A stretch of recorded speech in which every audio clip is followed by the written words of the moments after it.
তো ঘটরে দেখরে তুহি থরে মন কদম্ব মূଳରେ বিজে কদম্ব মূଳରେ বিজে কড়া কঢ়াই থরে মন। জগতগুরু ঠাকুর শ্রী শ্রী অভিরাମ ପରମହଂସ ଦେବ ସେ ଶାନ୍ତିଧାମ ନାଥ ସେ କରମଳା ଚନ୍ଦ୍ର ପତିତ ପାବନ କ'ଣ କହୁଛନ୍ତି ନା, ହେ ମନ, ଆମେ ଯଦି ଏଠି ଚେତା ସ୍ୱରୂପରେ ଚୈତନ୍ୟ ସ୍ୱରୂପରେ ମନକୁ ଆମେ କହିବା, କାହିଁକି ନା ଏ ମନ ଚାହିଁଲେ ଆମକୁ ସ୍ୱର୍ଗକୁ ନେଇଯାଇପାରେ, ନର୍କକୁ ନେଇଯାଇପାରେ, ସୁପଥରେ ନେଇପାରେ, କୁପଥରେ ନେଇପାରେ। ତେଣୁକରି ମନକୁ ନିଜେ ନିଜେ ଆତ୍ମାନୁଶୀଳନ ଆମେ କରିବା, ମନକୁ ନିଜେ କହିବା ଯେ ହେ ମନ, ତୁ ଆଉ ପ୍ରଭୁଙ୍କୁ ବାହ୍ୟରେ ନ ଖୋଜି, ବାହ୍ୟ ଜଗତରେ ନ ଖୋଜି, ବାହ୍ୟ ଜଗତରେ ପ୍ରଭୁ ଅଛନ୍ତି, ସବୁଠାରେ ଅଛନ୍ତି। ଯଦି ସବୁଠାରେ ଅଛନ୍ତି ତାହେଲେ ଆଉ ଆମ ଶରୀରଟା କ'ଣ ଏଇ ଜଗତରୁ ଅଲଗା? ତେଣୁ ଏ ଶରୀର ମଧ୍ୟରେ ମଧ୍ୟ ପ୍ରଭୁ ଅଛନ୍ତି। ତେଣୁ ଆଉ ବାହ୍ୟ ଜଗତରେ ନ ଖୋଜି ଅନ୍ତର୍ମୁଖୀ ହୁଅ, ନିଜ ଶରୀରରେ ଦେଖ, ନିଜ ଘଟ ମଧ୍ୟରେ ସେ ଘଟର ମଣିକୁ ଚିହ୍ନିବା ପାଇଁ ଚେଷ୍ଟା କର। କଦମ୍ବ ମୂଳରେ ବିଜେ କଳା କହନ୍ତି। ତେଣୁକରି ଭଗବାନ ଶ୍ରୀକୃଷ୍ଣ ଗୋକୁଳରେ ଥାଆନ୍ତି, ବୃନ୍ଦାବନରେ ଥାଆନ୍ତି, ଗୋପପୁରରେ ଥାଆନ୍ତି, ତେଣୁ ନିଧିବନରେ ଥାଆନ୍ତି, ସବୁଠି ତ ପ୍ରଭୁ ଥାଆନ୍ତି। କିନ୍ତୁ ଯମୁନା ନଦୀ କୂଳରେ ଆଉ କଦମ୍ବ ମୂଳରେ ପ୍ରଭୁ କେତେ ସମୟ ରହନ୍ତି? ଅଧିକାଂଶ ସମୟ ସେଇଠି ହିଁ ରୁହନ୍ତି। କାହିଁକି ନା ଗୋରୁ ଗାଈ ଚରାଇବା ପାଇଁ ଯାଆନ୍ତି, ସାଙ୍ଗମାନଙ୍କ ସହିତ ଖେଳନ୍ତି ଏବଂ ନିଜର କ୍ଳାନ୍ତ ମେଣ୍ଟାଇବା ପାଇଁ ସେ କଦମ୍ବ ବୃକ୍ଷର ଲମ୍ବ ଡାଳ ଶାଖା ତରୁ, କଦମ୍ବ ତରୁ ଗଛର ଲମ୍ବ ଡାଳ ଶାଖା ତଳେ ତା'ର ବଡ଼ ବଡ଼ ପତ୍ର, ତାହାରି ତଳେ ସେ ଥକା ମେଣ୍ଟାନ୍ତି।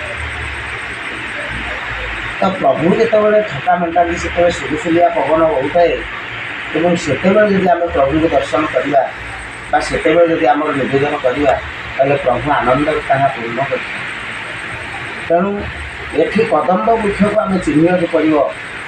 ଯଦି ବାହ୍ୟରେ ଯମୁନା ନଦୀ ଅଛି ଏବଂ କଦମ୍ବ ବୃକ୍ଷ ଅଛି, ତ ସେ ଯମୁନା ନଦୀ କୂଳରେ, ଅର୍ଥାତ୍ ଆମେ ତ ଏ କଥାକୁ ବାରମ୍ବାର ଆଲୋଚନା କରିଛୁ। ଯମୁନା ନଦୀ କହିଲେ ଚାନ୍ଦ୍ରାୟଣ। ଠାକୁର ଯେତେବେଳେ ବାମ ପାର୍ଶ୍ୱରେ ଯାଉଥିବେ, ସେତେବେଳେ ଯମୁନା ନଦୀ କୂଳ, ଅର୍ଥାତ୍ ଯମୁନା ନଦୀ ଯେତେବେଳେ ଯମୁନାରେ ଯେତେବେଳେ ଠାକୁର ଯାଉଥିବେ, ଗଙ୍ଗା କୂଳ, ଯମୁନା କୂଳ। ତେଣୁ କଦମ୍ବ ବୃକ୍ଷ ପୁରା ସିଧା, କଦମ୍ବ ବୃକ୍ଷ ଆପଣମାନେ ଯଦି ଦେଖିଥିବେ ପୁରା ସିଧା। ତେଣୁ ସେମିତି ସିଧା ସଳଖରେ ଆପଣ କଦମ୍ବ ବୃକ୍ଷ ନେବାକୁ ପଡ଼ିବ। ତ୍ରିବେଣୀ ନଦୀ କୂଳରେ ଖେଳନ୍ତି କେତେ ରଙ୍ଗରେ। ତ୍ରିବେଣୀ ନଦୀ କୂଳରେ, ତ୍ରିବେଣୀ କେଉଁଠି ଅଛି ନା ଯେଉଁଠି ଗଙ୍ଗା, ଯମୁନା, ସରସ୍ୱତୀର ମିଳନସ୍ଥଳ। ଆମର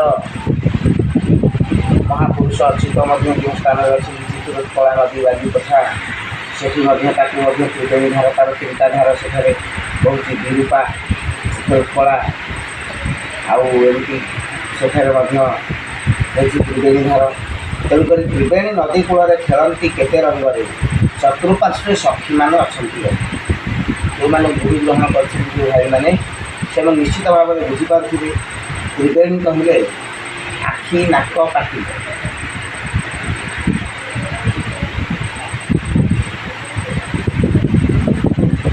ଆସନ କରିବା, ଯେଉଁମାନେ ମାନେ ପୂର୍ବରୁ ଅଭ୍ୟାସ ନ କରିଛନ୍ତି ସେ ତ ପଦ୍ମ ଆସନ କରିପାରିବେ ନାହିଁ। ତା'ର ଅର୍ଥ ହେଉଛି ପଦ୍ମରେ ଆସନ କର, ଅର୍ଥାତ୍ ପଦ୍ମରେ ଆମେ ବସିବା। ତା'ମାନେ କ'ଣ? ଜାଗ ବ୍ରାହ୍ମ ମୁହୂର୍ତ୍ତରେ ବର୍ଷ ପଦ୍ମ ଆସନ ସମସ୍ତେ ତ ପଦ୍ମ ଆସନ କରିପାରିବେ। ଯେମାନେ ଅଭ୍ୟାସ ନ କରୁଛନ୍ତି ତାହେଲେ ତାମାନେ କ'ଣ ସେମାନେ ପରିଚିତ ହେବେ? ନାହିଁ। ପଦ୍ମ ଆସନ ଅର୍ଥ ଆସନରେ ପଦ୍ମକୁ ଆସନ କରିବା, ଅର୍ଥାତ ପଦ୍ମକୁ ଆମେ ଆଶ୍ରୟ କରିବା। ପଦ୍ମ 4 ଦଳ ବା 4 ପାଖୁଡ଼ା ବିଶିଷ୍ଟ ପଦ୍ମ, 6 ଦଳ, 10 ଦଳ, 12 ଦଳ, 2 ଦଳ, 16 ଦଳ, 2 ଦଳ, ମୋଟ ହେଉଛି 50 ଦଳ। ତେଣୁକରି ସେଇ ଚକ୍ରରେ ଥିବା ପଦ୍ମକୁ ଆମେ ନିଶ୍ଚିତ ଭାବରେ ଆଶ୍ରୟ କରିବା। ତେଣୁ ଠାକୁର ପୁଣି କହିଲେ, ମନକୁ ଏକାଗ୍ର କର ତ୍ରିକୁଟେ ନୟନ ଭର। ମନକୁ ଏକାଗ୍ର କରି ତ୍ରିକୁଟଠାରେ ନିଜର ନେତ୍ରକୁ ନେଇକି ଲଗେଇବେ, ଯେଉଁଟାକୁ ଆମର କୁହାଯାଏ କନ୍ୟାକା। ବିନ୍ଦୁ ସଙ୍ଗେ ନାଦ କୁଦେ ଦିଅ ମିଶାଇ। ବିନ୍ଦୁ ବିନ୍ଦୁ କହିଲେ କ'ଣ ନା ଯାହାର ଦୈର୍ଘ୍ୟ ନାହିଁ, ପ୍ରସ୍ଥ ନାହିଁ କି ଉଚ୍ଚତା ନାହିଁ, କିନ୍ତୁ ତା'ର ଅବସ୍ଥିତି ଅଛି। ତେଣୁ ଗୁରୁଙ୍କ ଦ୍ୱାରା ପ୍ରଦତ୍ତ ମାର୍ଗରେ ଆମେ ବିନ୍ଦୁକୁ ଚିହ୍ନଟ କରିବା। ଏବଂ ନାଦ କହିଲେ ଶବ୍ଦ। ଶବ୍ଦ କ'ଣ ନା ଦେଖନ୍ତୁ, ଆମେ କିଛି ନ କହିଲେ ମଧ୍ୟ ଆମ ହୃଦୟ ମଧ୍ୟରେ ଗୋଟେ ଶବ୍ଦ ହେଉଛି, ମାନେ ହୃଦ ସ୍ପନ୍ଦନ ହେଉଛି, ନାଡ଼ି ଚାଲିଛି। ତେଣୁକରି ଶ୍ୱାସକ୍ରିୟା ହେଉଛି, ତା'ର ଗୋଟେ ଶବ୍ଦ, ଗୋଟେ କାର୍ଯ୍ୟ ହେଉଛି, ତା'ର ଶବ୍ଦ ନାହିଁ ଅଛି। ତେଣୁ ସେଇ ଯେଉଁ ଶବ୍ଦକୁ ବିନ୍ଦୁ ସହିତ ଯଦି ଆମେ ମିଶାଇ ଦେବା, କେମିତି ମିଶାଇବା? ଅଜପାତା ମୂଳ ବୀଜ একথা তো মনে হেজ তেবে নয়নে দেখিবু সে বিশ্ব সাই। ବିଶ୍ୱର ହେଉଛନ୍ତି ଯେ ବିଶ୍ୱ ନିୟନ୍ତା, ଯିଏ ହେଉଛନ୍ତି କର୍ତ୍ତା, କର୍ମ, କ୍ରିୟା, କରଣ, ଅଧିକରଣ, ତାଙ୍କୁ ଆମେ ଦର୍ଶନ କରିବା। କେମିତି ନା ଅଜପାତା ମୂଳ ବୀଜ ଏକଥାକୁ ମନେ କରିବା। ତାହାକୁ ଜପ ଏବଂ ଅଜପ ଏଇ 2ଟି ମାର୍ଗ ଅଛି ଆରାଧନା କରିବା। ତେଣୁ ଜପ କରିବା ଦ୍ୱାରା କ'ଣ ହୁଏ? ଅଜପାରେ 5 ମିନିଟ୍ ପ୍ରଭୁଙ୍କୁ ଆରାଧନା କରିବା, ଯାହା ଜପ କରିକି 10 ଲକ୍ଷ ବର୍ଷ ଆମେ ତା ଭିତରେ ଯେତିକି ଜନ୍ମ ହୋଇଥିବା ତା ସହିତ ସେ ସମାନ। ତେଣୁ ଏମିତି ଜପ କରି କରି ଅନେକ ଲୋକ ଗଲେ। ଆଉ ଥାନମାନ ଯେତେ ଦେହରେ ରହିଅଛି ତୋ ହରି, ଏ ଥାନମାନ ଯେତେ ଦେହରେ ରହିଅଛି ତୋ ହରି, ଆଉ ଥୟ ହୋଇ କାହୁଁ ରହିବେ ସେ ତ ଶୂନ୍ୟ ବିହାରୀ। ତେଣୁ ସେ କଦାପି ଥୟ ହୋଇକି ରହନ୍ତି ନାହିଁ। ତେଣୁକରି ତାଙ୍କୁ ଆମେ ଅନୁରୋଧ କଲେ, ତାଙ୍କୁ ଆମେ ପ୍ରାର୍ଥନା କଲେ, ଆକୁଳ ନିବେଦନ କଲେ, ପ୍ରଭୁ ଥୟ ହେବେ। ଥୟ ହେଲେ ଆମେ ତାଙ୍କୁ ଆଖି ପୁରାଇ ଦର୍ଶନ କରିବା। ଆଉ ଲକ୍ଷ ଲକ୍ଷ ତ ପିଇଗଲେଣି ଜପି ଜପି ଏ ନାମ, ମାନେ ଅନେକ ଜପ କରି କରି, ଅନେକ ତପସ୍ୟା କରି କରି, ଅନେକ ତପି ବ୍ରହ୍ମଶ୍ରୀ ସମସ୍ତେ ଯେ ଯୁଆଡ଼େ ସବୁ ଗଲେଣି, କିନ୍ତୁ କେହି ବି ପ୍ରଭୁଙ୍କର ଠାବ ପାଇପାରି ନାହିଁ। ତେଣୁ ଅଜପାତା ମୂଳ ବୀଜ ଏକଥା ତ ମନେ ନେବା। ତେଣୁକରି ତା'ର ମୂଳ ସ୍ୱରୂପ ହେଉଛି ଅଜପା ନ କରିବା ଦ୍ୱାରା ଆମେ ପାଇପାରିବା ନାହିଁ। ପୁଣି ପୂଜା ମାଧବ ସ୍ତବରେ ଗୋଟାଏ କହିଛନ୍ତି,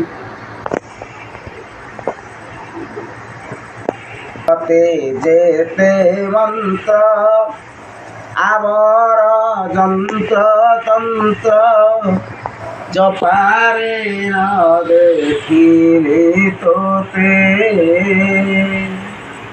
অজপা করম সেই তো বীজ মরম এ সূত্রে। ତେଣୁ ଅଜପା ଅପରମ ସେହି ତ ବୀଜ ମର୍ମ, ଏହି ସୂତ୍ରରେ ହିଁ ଆମେ ପ୍ରଭୁଙ୍କୁ ପାଇପାରିବା। ଭାସେ ବାଇ ଅଭିରାମ ଗୁରୁ ବାକ୍ୟ ମହାରତ୍ନ। ପ୍ରଭୁ କହୁଛନ୍ତି, ଜଗତଗୁରୁ ଠାକୁର କହୁଛନ୍ତି ଯେ ଗୁରୁଙ୍କ ବାକ୍ୟ ହେଉଛି ମହାରତ୍ନ ସଦୃଶ। ରତ୍ନ ହେଉଛି ଯେତେବେଳେ ଦେଖିବ ତା'ର ଗୋଟେ ଉଜ୍ଜ୍ୱଳତା ରହିଛି, ତେଣୁ ତାହା କହିଲେ ମଳିନ ପଡ଼େ ନାହିଁ। ସେମିତି ଗୁରୁଙ୍କ ବାକ୍ୟ ହେଉଛି ଅମଳିନ ବସ୍ତୁ ସଦୃଶ। ସବୁବେଳେ ସିଏ ଜାଗ୍ୟମାନ ହୋଇକି ରହିଥାଏ।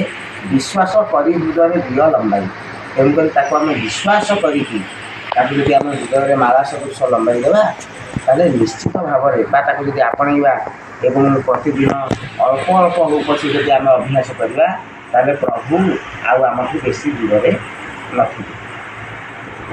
ଶେଷରେ ଠାକୁରଙ୍କର ଆଉ ଗୋଟିଏ ଭଜନ ପାଠ କରିବା, ଭାବପୂର୍ଣ୍ଣ ଭଜନ।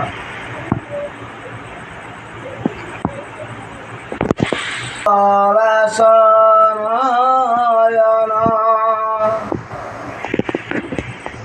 ଘେନ ମୋର ନିବେଦନ, ପଦ୍ମ ପଳାଶନୟନ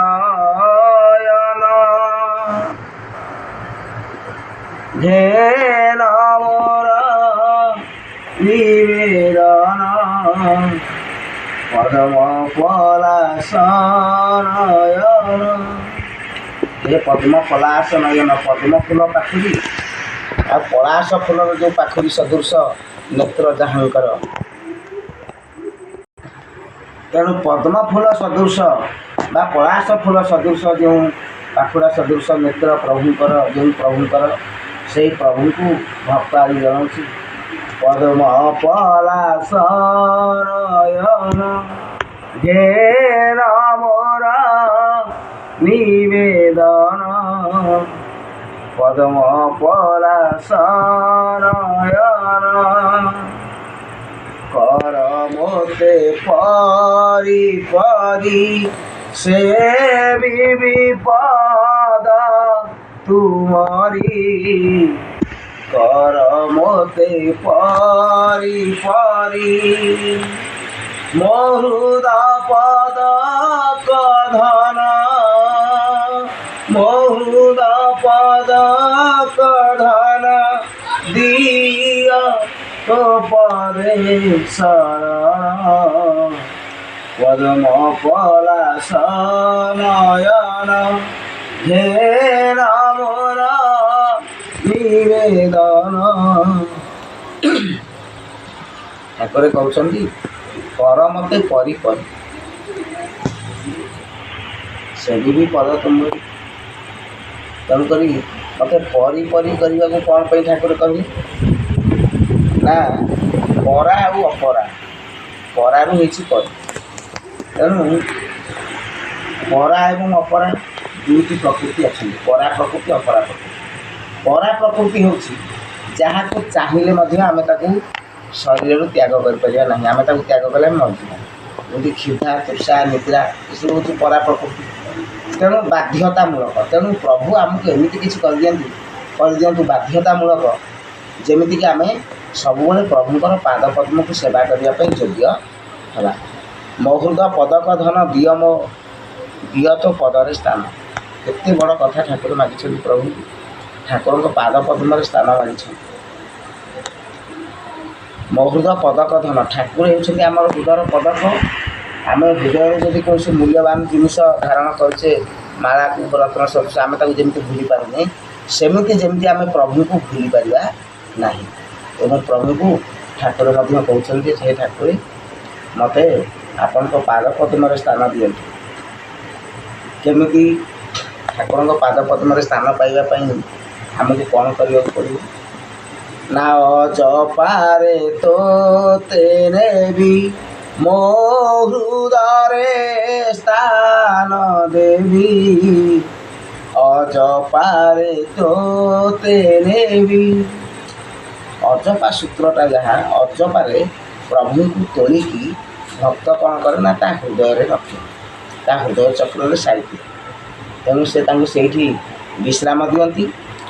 ଅଜପାରେ ତୋତେ ନେବି ମୋ ହୃଦୟରେ ସ୍ଥାନ ଦେବି, ପାନ କରାଇବି ତୋତେ, ପାନ କରାଇବି ତୋତେ ରଖିଅଛି ଗୁପ୍ତ ଧନ,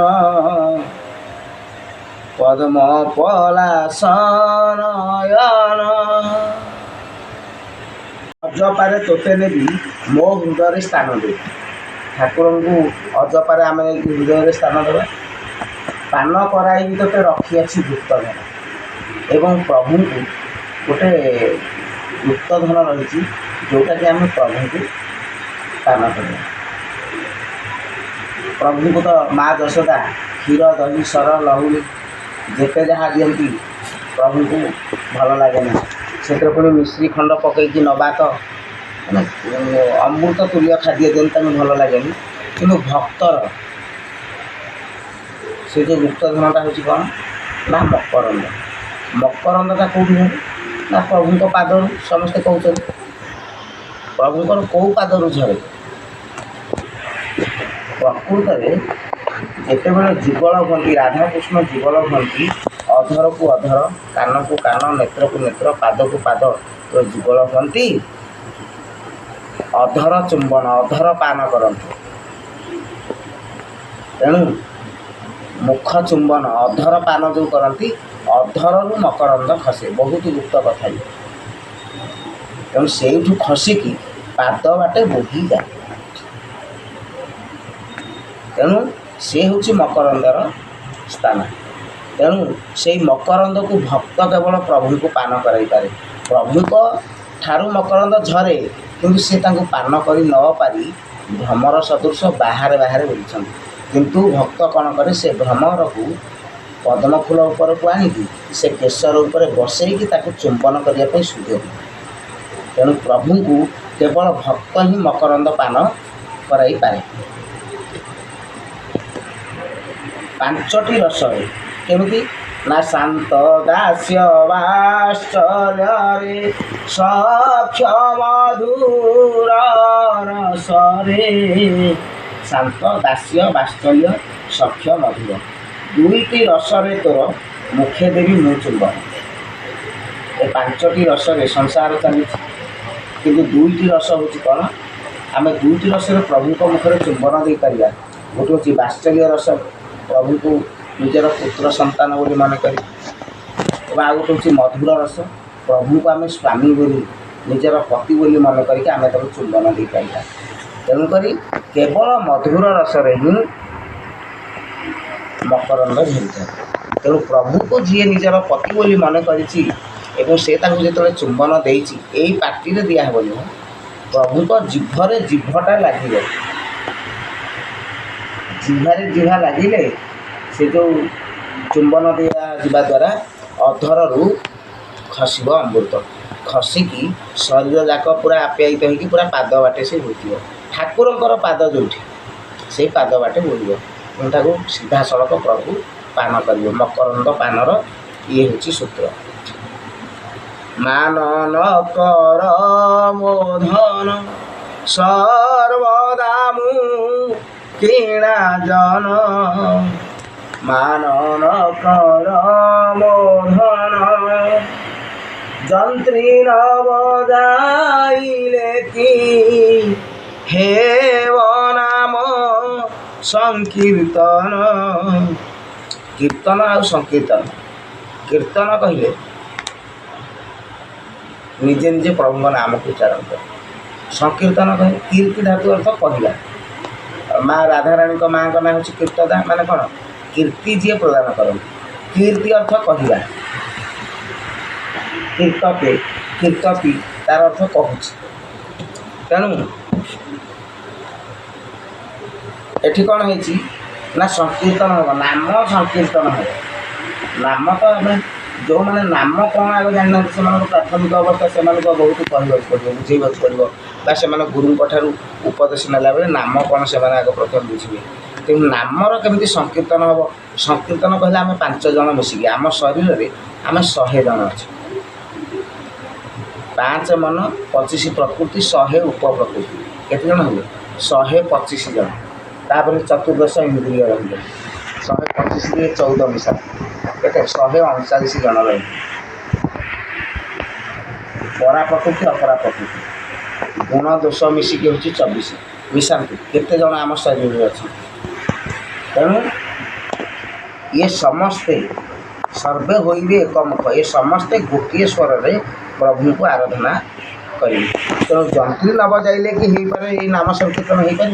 तेणु निजे प्रभु जिते आमको से ही मार्ग में श्रद्धा भाजन करे निजे तार मार्ग प्रदर्शक जिते हे एवं आमको तांकर कृपा हेले जड़े सद्गुरु मिले जिते आम यही सब कार्य करवा यही कार्य प्रति जो आमर मन बढ़ से आम जाना प्रभु आमको टिके टिके भल पाइले आमको विषय रसरू आनी रसरे मधुर रसरे सी आमको प्रवर्ताऊ।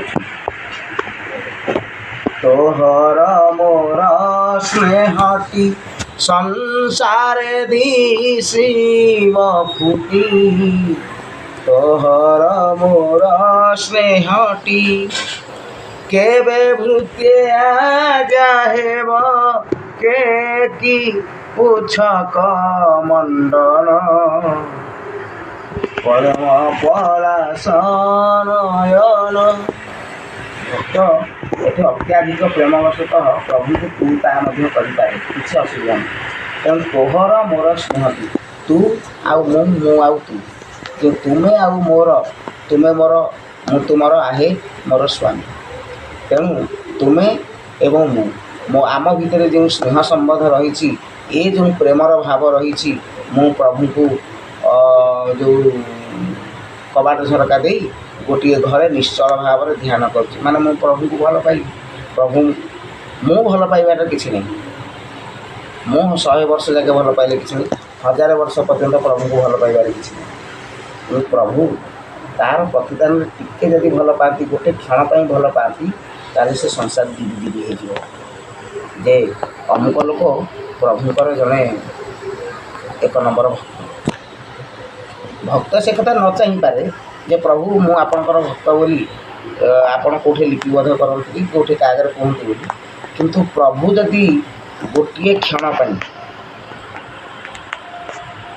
आम हेबा चुंबक प्रभु हे लुहा आम ध्यानस्थ हेले मु चुंबक मु मनकर ध्यानस्थ है मु चुंबक होगी प्रभु को टाणिया चेष्टा कर मु 1000 वर्ष जाके टाणिया चेष्टा कर किंतु प्रभु जिते चुंबक होगी मत खप कि धरी पकईले सैला कथा तेणु से प्रभु मत छाड़ू मुझे मरीजी ए देह को आए आसबि तेणु ये भय को साधक दूर करने को पड़े।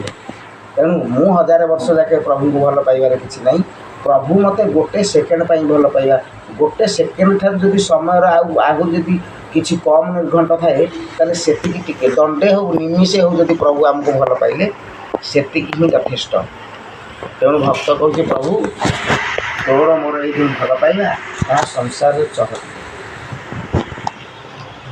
भासे अभिराम वाई भसाओ तो प्रेमे दोष थिले मोर नाश पेशी चक्र सुदर्शन। संसार जन्म मात्र के समस्त भूल अच्छे भूल आर ना समस्त भूल अच्छे कि भक्त कहूँ प्रभु जदि मोर किसी दोष अच्छी मु तो निज निज दोष तो निजे जापर तेणु आपण कौन करेंगे ना सुदर्शन पेशिकी मोर दोष को नाशा सहित मते जदि विनाश करदे माने मो मध्य जो अहंत्व अच्छी जो अहंकार रही जदि विनाश करदे ए कथा मध्य आहरी सुंदर होता।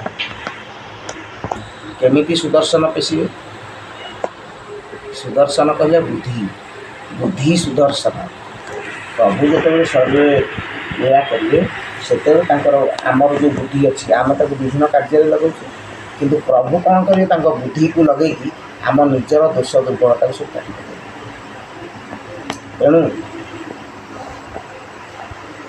से दिन महाभारत युद्ध में कर्ण प्रभु को यही कथा पचारि जे प्रभु आपण भगवान बोली आपण अंगुली निर्देश महाभारत युद्ध को चलाऊ से दिन कुरुक्षेत्र में महाभारत होता वर्तमान आम निज शरीर में गोटे गोटे महाभारत सब चली युधिष्ठिर होती धैर्य आमर जदि धैर्य ना दुर्योधन हूँ अहंकार मान सदृश मान गर्भ दंभ ए सदृश तेणुक सी आमको कौन करेंगे ନା ଆମ ଶରୀରରେ ଅଧର୍ମର ରାଜତ୍ୱ କରିଦେବେ। ତେଣୁକରି କୁରୁକ୍ଷେତ୍ର ଆମ ଶରୀର ଦୁଇଟା ଯାକ ସମାନ। ତେଣୁ ସେଠାରେ ଥିଲେ ଭଗବାନ ଶ୍ରୀକୃଷ୍ଣ, ଅର୍ଜୁନଙ୍କର ମୋହକୁ ବିନାଶ କରିବା ପାଇଁ ପ୍ରଭୁ ବିଶ୍ୱରୂପ ଦେଖାଇଥିଲେ। ଏଠାରେ ମଧ୍ୟ ଯେତେବେଳେ ଆମେ ମୋହାଚ୍ଛନ୍ନ ହୋଇଯାଉଛେ, ସେତେବେଳେ ପ୍ରଭୁ କୌଣସି ନା କୌଣସି ମାର୍ଗରେ ଆମକୁ ଚେଷ୍ଟା କରୁଛନ୍ତି ସେ ମୋହରୁ ବାହାରିକି ଆସିବା ପାଇଁ। ଯଦି ଆମେ ଇଚ୍ଛା ନ କରିବା, ଆମେ ଅର୍ଜୁନ ଯଦି ନ ଚାହିଁଥାନ୍ତେ, ଯଦି ପ୍ରଭୁଙ୍କୁ ସେ ପ୍ରଶ୍ନ ନ ପଚାରିଥାନ୍ତେ, ତାହେଲେ କ'ଣ ତାଙ୍କର ମୋହର ଭଙ୍ଗ ହୋଇଥାନ୍ତା? ହୋଇପାରିନଥାନ୍ତା। ତେଣୁ କର୍ଣ୍ଣ ଯେତେବେଳେ ପ୍ରଭୁଙ୍କୁ ସେଇ କଥା କହିଲେ, ସେତେବେଳେ କହିଲେ, ପ୍ରଭୁ ଆପଣଙ୍କର କ'ଣ ଅଛି? ଆପଣ ତ ଭଗବାନ ନା, ମୁଁ ଜଣେ ସାଧାରଣ ମଣିଷ। ତେଣୁ ମୁଁ ମୋ ଜୀବନ ସାରା ବହୁତ ଦୁଃଖ କଷ୍ଟ ଭୋଗିଛି। ପିଲାଦିନୁ ମା' ମୋତେ ଜନ୍ମ ଦେଇ ନିନ୍ଦା ଅପବାଦ ଭୟରେ ତ୍ୟାଗ କଲେ। ଯେତେବେଳେ ଗୁରୁଙ୍କ ପାଖକୁ ଗଲି, ଗୁରୁ ଯେତେବେଳେ ଜାଣିଲେ ମୁଁ ହେଉଛି କ୍ଷତ୍ରିୟ ବୋଲି, ସେ ମଧ୍ୟ ମୋତେ ତ୍ୟାଗ କଲେ, ଅଭିଶାପ ଭୋଗ କରିବାକୁ ମୋତେ କହିଲା। ଯେତେବେଳେ ଦ୍ରୌପଦୀଙ୍କୁ ବିବାହ କରିବା ପାଇଁ ଇଚ୍ଛା କଲି, ସେତେବେଳେ ସୁତପୁତ୍ରର ଆଖ୍ୟା କହିକି ସେଠାରେ ସଭା ମଧ୍ୟରେ ମୋତେ ନିନ୍ଦିତ ହେବାକୁ ପଡ଼ିଲା। ଯେତେବେଳେ ମହାଭାରତ ଯୁଦ୍ଧରେ ମୁଁ ସେନାପତି ହେବା ପାଇଁ ଗଲି, ସେତେବେଳେ ପିତାମହ ଭୀଷ୍ମ କହିଲେ, ଜଣେ ସୁତପୁତ୍ର ଯଦି ଯୁଦ୍ଧରେ ଭାଗ ନେବ, ମୁଁ ମଧ୍ୟ ନେବି, ମୁଁ ଭାଗ ନେବି ନାହିଁ। ତେଣୁ ସାରା ଜୀବନ ମୁଁ କେବଳ ନିନ୍ଦା ଅପମାନ ସହିଛି। ତେଣୁ ଦୈବାୟତଂ କୂଳେ ଜନ୍ମ ମଦାୟତଂ ପୌରୁଷ। ତେଣୁ ଦୈବର ଆୟତ, ମୁଁ ମୋର ପ୍ରାରବ୍ଧ ଅନୁସାରେ କେଉଁଠାରେ ଜନ୍ମ ହେବି, କ'ଣ କଲି, ସେଇଟା ଦୈବର ଆୟତ। କିନ୍ତୁ ମୁଁ ଜନ୍ମ ହେଲା ପରେ ମୋର ପ୍ରିୟମାନ କର୍ମ କ'ଣ ହେବ, ସେଇଟା ମୋ ଉପରେ ନିର୍ଭର କରୁଛି। ତେଣୁ ଯଦି ଆମର ଯୋଗ୍ୟତା, କ୍ଷମତା, ପୌରୁଷ ଆମେ ନିଜେ ହିଁ ତାକୁ ଅର୍ଜନ କରିପାରିବା, ଏବଂ ମୁଁ କରିଛି ମଧ୍ୟ, ଏ କଥା ମହାବୀର କର୍ଣ୍ଣ କହିଲେ। ଠାକୁର ଟିକେ ହସିଲେ, କହିଲେ, ତୁମେ ଠିକ୍ କହିଛ କର୍ଣ୍ଣ, ତୁମେ ତୁମର ଯୋଗ୍ୟତାକୁ ହାସଲ କରିପାରିଛ। କିନ୍ତୁ ଦୁଃଖ କଥା କହିଲ, ତୁମ ମା' ତୁମକୁ ତ୍ୟାଗ କଲେ, ତୁମେ ଜଣେ ସାଧାରଣ ମଣିଷ। କିଏ କହିଲା ତୁମେ ଜଣେ ସାଧାରଣ ମଣିଷ? ଭଗବାନ ସୂର୍ଯ୍ୟନାରାୟଣଙ୍କର ପୁତ୍ର ଥିଲେ। ତେଣୁ ତୁମେ କେଉଁଠି ସାଧାରଣ? ତୁମର ଯେଉଁ ଦିବ୍ୟ କୁଣ୍ଡଳ କବଚ ତୁମକୁ ଦିଆଯାଇଥିଲା, ତାହା କ'ଣ ସାଧାରଣ? ଜଣେ ଜାଣି ସୁଦ୍ଧା ଏଇ ଦିବ୍ୟ କୁଣ୍ଡଳ କବଚକୁ ମୁଁ ଦାନ କରିଦେଲେ ମୋର ମୃତ୍ୟୁ ସୁନିଶ୍ଚିତ, ତାହା ଆପଣ କରିଛନ୍ତି। ନହେଲେ ଆପଣଙ୍କୁ ଏ ସଂସାରରେ କିଏ ମାରିପାରିଥାନ୍ତେ? ତାହେଲେ ଆପଣ କ'ଣ ସାଧାରଣ? ସେ ଦିବ୍ୟ କୁଣ୍ଡଳ କବଚକୁ ଦାନ କରିଦେଲେ ଆପଣ ସାଧାରଣ? ଜଣେ ସାଧାରଣ ଲୋକ ମନରେ ନିଶ୍ଚିତ ଭାବରେ ଲୋଭ ଆସିଥାନ୍ତା। ଆପଣ ସାଧାରଣ? ନିଜର ପୁଅକୁ ଯିଏ ମୁଣ୍ଡ କାଟିକି ବ୍ରାହ୍ମଣ ଦେବଙ୍କୁ ଭୋଜନ କରିବା ନିମନ୍ତେ ବିଶିକେଶ୍ୱରଙ୍କୁ ଦେଇଥିଲା, ସେ ସାଧାରଣ ଲୋକ? ଇନ୍ଦ୍ରଙ୍କ ଦ୍ୱାରା ପ୍ରାପ୍ତ ଯେଉଁ ଦିବ୍ୟ ଶର, ଭଗବାନ ପରଶୁରାମଙ୍କ ଦ୍ୱାରା ଯେଉଁ ଦିବ୍ୟ ଅସ୍ତ୍ର, ସେସବୁ ସାଧାରଣ? ତୁମେ କ'ଣ କାହାର ବିନାଶ କରିବା ପାଇଁ ଯାଇକି ଗୁରୁଙ୍କୁ ମିଛ କଥା କହିଛ କି? ତାଦ୍ୱାରା କାହାର କିଛି କ୍ଷତି ହେଇଛି? କିନ୍ତୁ ତୁମର ଗୁରୁ ଚାହିଁଥିଲେ ଯେ ମୁଁ ବ୍ରାହ୍ମଣଙ୍କ ବିନା କାହାକୁ ମୁଁ ଶିକ୍ଷା ଦେବି ନାହିଁ। ତୁମେ ନିଜର ଶିକ୍ଷା ପାଇଁ ଭଗବାନ ପରଶୁରାମଙ୍କ ଠାରୁ ଶିକ୍ଷା ଗ୍ରହଣ କରିଥିଲ। ପରବର୍ତ୍ତୀ ମୁହୂର୍ତ୍ତରେ ତୁମେ ଗୁରୁଙ୍କର ରୋଷର ଶିକାର ହେଲ, ଯେହେତୁ ତାଙ୍କ ନୀତି ବିରୁଦ୍ଧ ଥିଲା। କିନ୍ତୁ ତୁମେ ତ କିଛି ଭୁଲ କରିନା, ସେଥିରେ କାହାର କ୍ଷତି ନାହିଁ। ତେଣୁ ସେ ହେଉଛି ପ୍ରାରବ୍ଧ। ଆଉ ତୁମେ କ'ଣ କଷ୍ଟ ସହିଛ ବୋଲି କହୁଛ? ଅପମାନ ନିନ୍ଦା ସହିଛ? ମୁଁ କ'ଣ ସହିନି? ପିଲାଦିନୁ ଜନ୍ମ ହେଲି ବନ୍ଦିଶାଳରେ, ବାପା ମାଆଙ୍କ ଠାରୁ ବିଚ୍ଛିନ୍ନ ହେଲି। କଂସ ମୋର ମାମୁଁ ହେଇକି ମଧ୍ୟ ସବୁବେଳେ ମୋତେ ମାରିବା ପାଇଁ ଚେଷ୍ଟା କଲା। ମାନେ ତାଙ୍କୁ ଅସୀମ ଭଲ ପାଇବା ଦେଉଥିବା ଗୋପୀ ଗୋପାଙ୍ଗନା ମା' ରାଧାରାଣୀଙ୍କ ଠାରୁ ତାଙ୍କୁ ବିଚ୍ଛିନ୍ନ ହେବାକୁ ପଡ଼ିଲା। ତାଙ୍କ ନିଜ ପୁଅ ଶାମ୍ବ ତାଙ୍କୁ ସବୁବେଳେ ଅପମାନିତ କଲା ରାଧାଙ୍କ ପ୍ରସଙ୍ଗକୁ ନେଇ। ତେଣୁ ସବୁବେଳେ ପ୍ରଭୁ ମଧ୍ୟ ଅପମାନିତ ହୋଇଛନ୍ତି।